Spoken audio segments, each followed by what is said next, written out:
So real slim gamey here. It's Suzuki Hayabusa 2016. It's a second Hayabusa now, so this is sort of a long-term sort of review, and why I'm still going for the Hayabusa, I suppose, really. Summer 2017 now, so had a chance to test ride a couple of the brand new bikes that are out this year, super bikes like the 2017 GSXR 1000,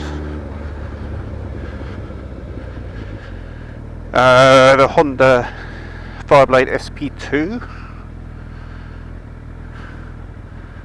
Didn't like the Honda very much, to be honest with you. Just felt a bit too subtle, really. It had all the bells and whistles on it, which is nice.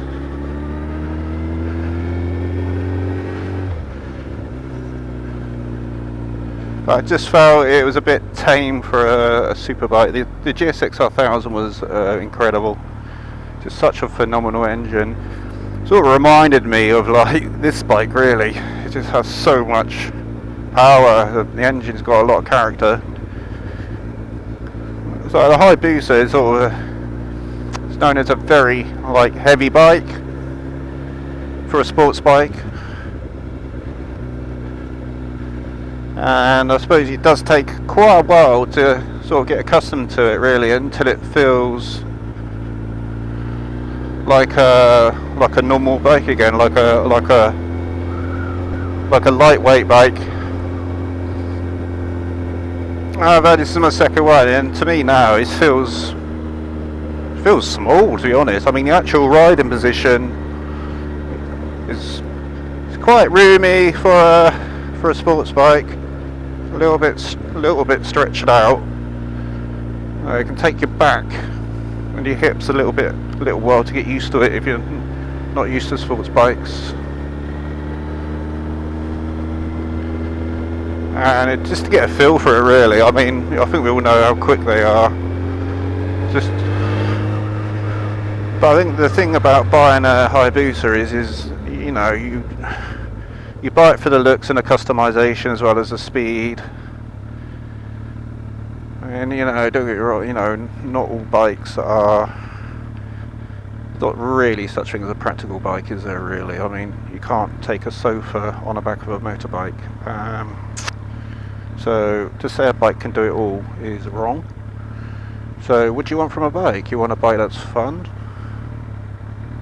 can tour, go around the twisties, you know, hang in there with the superbike crowd, although they probably won't appreciate me turning up in one of these half the time, but that's their problem. So in that respect, it can do it all.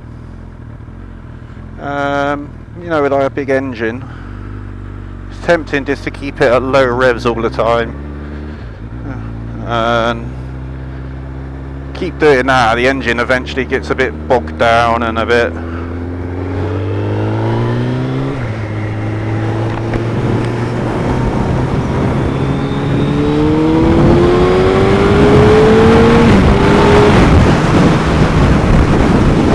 you know, so you've got to keep the revs up on these things, really. It keeps the engine nice and loose, keeps it all lovely and all lubricated.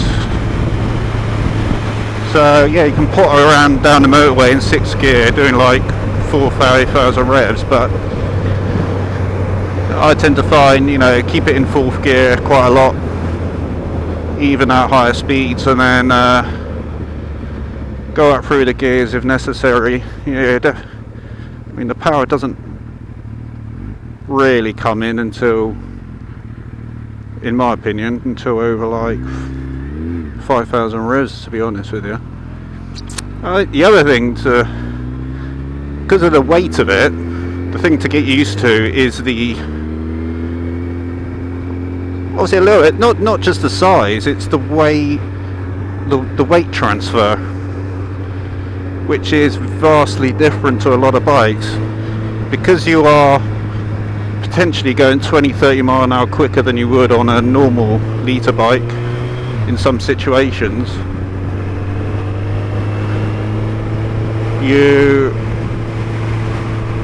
It's difficult to be smooth with it, and that's what this bike needs. It's such a smooth bike. You have to predict what's coming up and just be smooth with it. You know, you brake aggressively, the weight transfer, it can unsettle the bike, and you know, you come into a corner with it with the weight sort of not settled, it's very, very noticeable. You know, it can feel a bit upset. The other thing is with the tyres, see there's the BTO 15s on this. You have to make sure that they are nice and warm before you start cranking it over.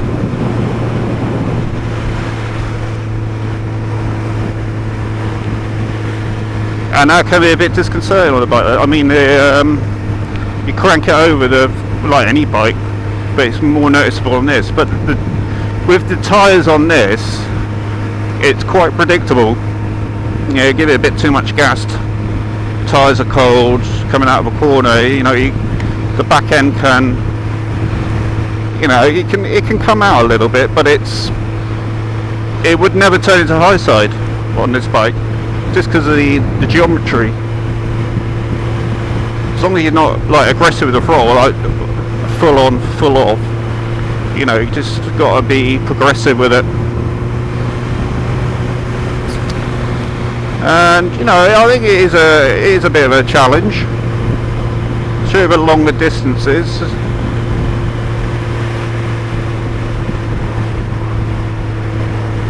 And to get the tyres up to temperature and to actually have fun on this bike, you know, potentially you're going to be breaking the law big time.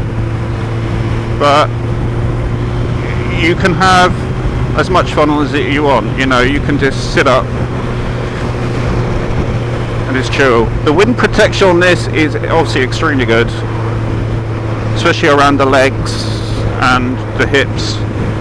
It's just phenomenal. You know, it's very good wind protection. So below like 100 mile an hour, the normal screen on this deflects the wind into your chest and your head. So on a motorway, it can, you know, you definitely need earplugs. It can get a little bit too much. You know, that wind noise is going to deafen you eventually.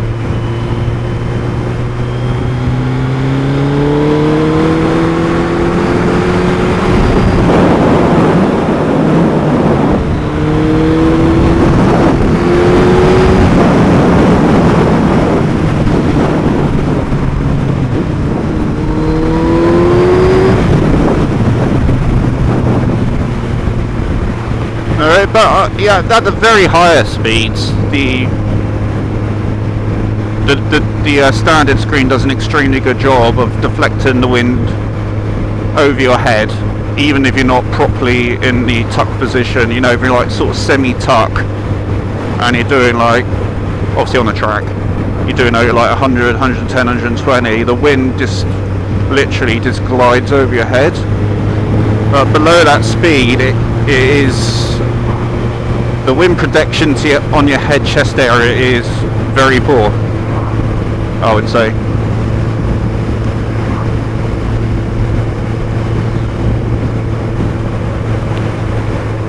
So I mean, on my last Hayabusa I had a touring screen, and that does help a lot at lower speeds, but at higher speeds it doesn't do much for the handling for the bike, in my opinion.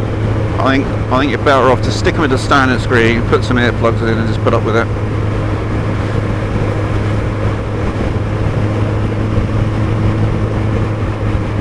What do I dislike about this bike? I suppose because it is quite a big bike, you know, you can't throw it around really, you can't be ultra aggressive with it, you know, you can't just, you've got to treat it with a little bit of respect. And that's the only real negative I can think of really. I mean, this model's got the ABS, it doesn't have traction control, it has an equivalent of a slipper clutch, which on a very, very quick getaway can sort of slip and bog down a tiny bit, sort of prevents you getting a really snappy drive from the traffic lights or whatever. But the positives are it's got a really nice seat. It's nice that you don't have to like rev a bike all the time, although to be fair, motorbikes are designed to be revved. And also the look, it's the customization that sort of is the final thing that the reason why I like Hayabusas. So I've got Yoshimura exhausts, like the gel seat, the stickers, the decals. You know, the customization is as far as you want it to go. Even just, you know, bog standard parts. You know, the customization is really, really good.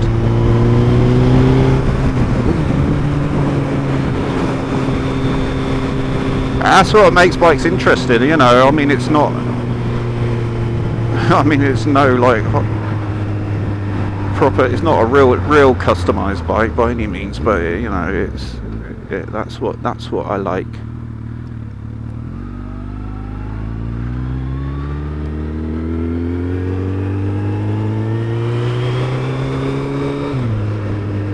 I suppose the other negative really is it doesn't actually sound as good as a lot of bikes. I mean, I had a Kawasaki ZX9, you know, the older one, 2002, and that sounded amazing. You had like the induction roar, everything.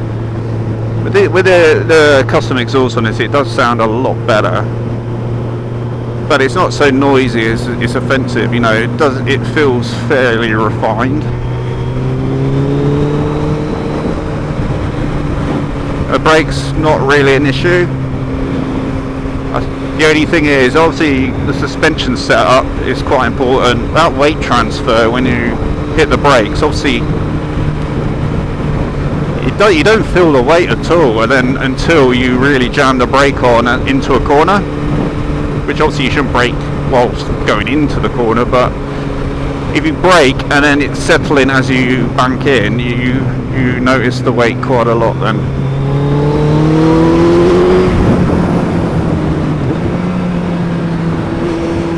But I'll leave it for now, guys, and I will let you listen and get a feel for what its bike sound and bike and rides like, I suppose.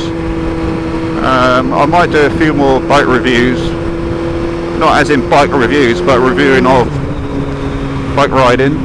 So if you've got any questions, you know, please feel free to give me a shout. So take it easy. Don't have too much fun.